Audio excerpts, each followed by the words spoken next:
ce qu'il n'y a plus rien ne nous regarde pas. La sagesse, Thérèse, ma femme, la sagesse nous apprend que nos affaires s'arrêtent au bout de notre museau. En ce cas, je dis sans chaud, mon mari, que vous avez le museau trop court. Mais je m'emporte comme mieux. Bon, vous léguerez donc à nos 2 enfants la rondeur de votre santé. Bah, de quoi se plaindrait-il? La rondeur est ma plus grande richesse. Avez-vous déjà vu ce qui reste d'un gros ventre, après qu'on a chanté dessus le déprofondisse? Oh, ça, ma douce épouse. Me trouvez-vous à ce point mûr que vous pensez à me mettre déjà dans le cachot? La prévoyance est du rôle de la bonne épouse. Bon, en ce cas, madame Pensa, vous êtes trop bonne. Et si c'est en lorgnant du côté de ma mort que vous me demandez d'acheter les 5 arpents de terre du maître filet d'or, je vous réponds tout net que ces 5 arpents n'ont point ma sympathie. Wesh. Quoi, wesh? Oh, je sais fort bien ce qui vous déplaît avec ces 5 arpents.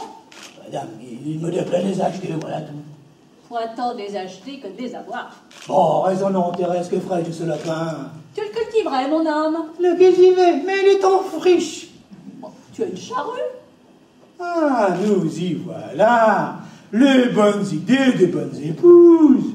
À la charrue, monsieur Pensard, à la charrue. Et c'est comme ça que les sillons de la bourse sont répandus de 100 chats morts. Bon, j'en connais un au moins à qui la chose n'arrivera pas. Bien sûr. Un fainéant. Ce sont les fainéants, madame, qui perpétuent la race des courageux. Oh, belle philosophie qui vous engage à revenir vous coucher au milieu du jour. Je n'aime pas être surpris dehors par la nuit. L'obscurité me fait peur. Quoi? Oui, mon petit cœur, je suis quoi et je suis fainéant. Égoïste. Et égoïste aussi. Ça fait partie du lot. Que le diable vienne frapper à cette porte et je te donne à lui pour le feu de son enfer. J'aime la chaleur. J'aime la chaleur à l'ombre. Et seulement si je puis boire frais. Eh ben, ouvre. Pourquoi moi? Je suis un sociable, inaccueillant, et qui freine la porte.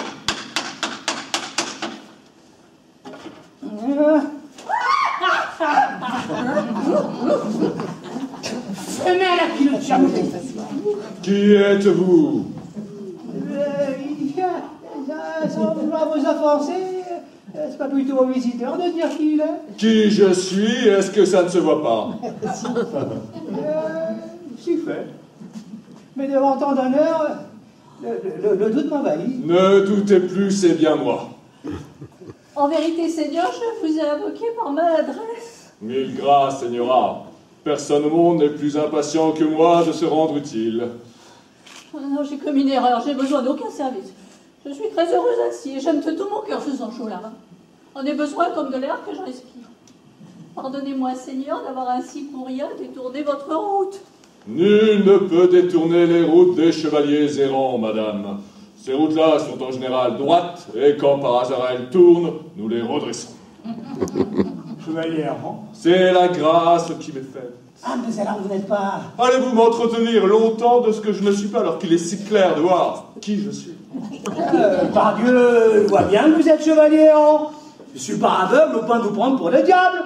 Et si vous étiez le diable, j'aurais aussi bien vu que vous étiez le diable. Mais que diable, le diable viendrait-il faire chez moi? Bah, la vérité, ça prend très fort mal. Parce que le rosserait diablement de toutes mes forces sur ses cornes, sur son échine poilue, sur ses pieds de bouche. Je lui ferai souffrir 1000 diableries jusqu'à le laisser au sol, écorché, brisé, rompu. En un mot, un fort pauvre diable. Voilà une hardiesse qui me plaît. Bien, il a mis à votre service, Seigneur chevalier. Tout de bon. Ah, éprouvez-moi, que puis-je faire pour vous? Donnez à boire à mon cheval. Ah, si c'est là toutes les preuves, il est bien possible qu'il ait ce courage. À boire pour le cheval du chevalier errant. Encore faut-il qu'il en passe par moi. Dites-moi, maître Sancho, plus je vous regarde et plus ne vous sentiriez-vous pas par hasard l'âme à gouverner? À gouverner, Seigneur? À gouverner. Par Dieu, comment l'avez-vous deviné? Par la manière que vous avez d'arrondir votre jambe. Bah, si j'ai l'âme à gouverner, demandez plutôt à ma femme. J'essaie de lui répéter. Si moi j'étais à la tête du gouvernement. Et si je vous offrais une île? Une île? Une île, si je vous donnais une île. Pourquoi faire? Mais pour la gouverner. Vous voulez dire une île avec des gens dessus? Une île fort habitée. Par des gens vivants? Quand on possède aussi peu de science et de savoir que vous en possédez, maître Sancho, on ne peut guère espérer gouverner que des vivants. Ah, si je gouvernais des vivants sur une île, je vous jure bien qu'il ne resterait plus un pouce de terre en friche. Et malheur à qui nous jouerait pas dans les règles. Car je tiens pour juste que ceux qui vous font une fortune vous fassent également une gloire. Je te l'offre. La gloire? L'île, c'est-à-dire tout à la fois la gloire, la fortune et le gouvernement. Enseigneur, vous moquez du pauvre homme.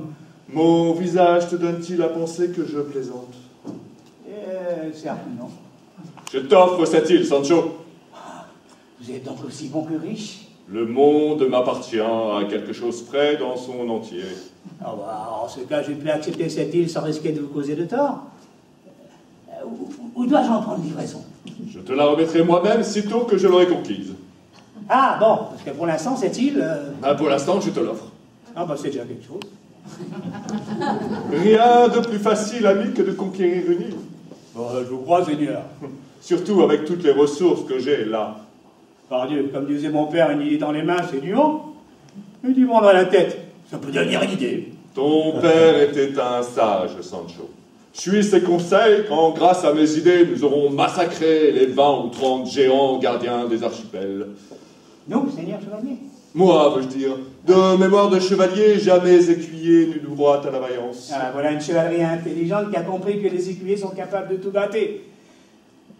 S'il vous plaît, de quel écuyer parlez-vous? Mais de toi, Sancho. De moi? Crois-tu que j'aille te donner une île pour la beauté de tes yeux? Tout se paie, maître Sancho, tout se paie. Oh, bah alors, monsieur j'ai nul envie de devenir écuyer. Peu importe. Je ne suis pas exigeant et je m'accommoderai fort bien d'un écuyer qui n'a pas envie de l'être. Doucement, marché n'est pas mon bleu. Le marché? Mais où donc as-tu lu qu'un chevalier soit allé conclure un marché avec son train de cheval? Pas question de marcher, maître Sancho. Prenez votre bissac et suivez-moi. Mais quelle idée de bois? D'où vient que vous voulez tant me faire écuyer? Cela vient de ce que j'en ai pas et qu'un chevalier sans écuyer est une soupe sans chaudron. Il existe d'autres chaudrons, nous parlons. C'est toi que je choisis, Sancho. Et pourquoi cet entêtement? Parce que je pense à l'avenir et que tu as la tête d'un gouverneur. Ma foi, j'ai trouvé à la porte une espèce d'amalgame de poil de fer de sueur avec une sorte de naseau qui crachait une sorte de fumée. Oh, j'espère que c'était un cheval. En tout cas, ce que je puis dire, c'est qu'il a bu d'une traite une douzaine de seaux d'eau. Et que tout le puits pourrait bien y passer, vu qu'il pisse au fur et à mesure qu'il boit. N'en croyez rien, Señora. Le ventre de mon rossin est fort bien organisé. Ce qu'il boit le lendemain pousse dehors ce qu'il a bu la veille. Eh bien, maître Sancho, venez-vous. Eh, doucement, où dois-tu aller? Prendre possession de notre île, ma douce. De notre île. Demande plutôt à monsieur Léran. Il dit vrai qu'il soit seulement 3 mois mon écuyer et j'en fais un gouverneur. Quoi? Qu'il me laisse seul avec nos 10 enfants? À jamais, monsieur le chevalier, jamais. Un pied de mari dehors et c'est tout le reste qui s'en va. Oh, pas besoin de votre île. Et se mettre bien la folie dans la tête d'un homme qui trouve même pas le courage de labourer son arpent. Vous voyez, ma femme n'y consent pas. C'est elle qui gouverne la maison. Qui vous sert de monture a bien vu, monsieur le chevalier, que les cailloux de la route fleurissent sous vos pieds. Nous vous saluons bien bas. Fort bien, mais il n'appartient pas à un chevalier de contredire une dame. D'autant que vous avez quelque chose là, dans la moitié gauche de votre œil droit, qui me rappelle celle de qui je porte les couleurs. Adieu donc. Je passerai demain par la croisée des chemins qui se trouvent près d'ici. Grand bien vous fasse, seigneur chevalier. Ah, vous aussi, maître Sancho, qui ne serait jamais gouverneur pour avoir refusé un jour d'être écuyer, ni gouverneur. C'est ainsi que le monde est vide, vide, vous dis-je, et que je suis seul.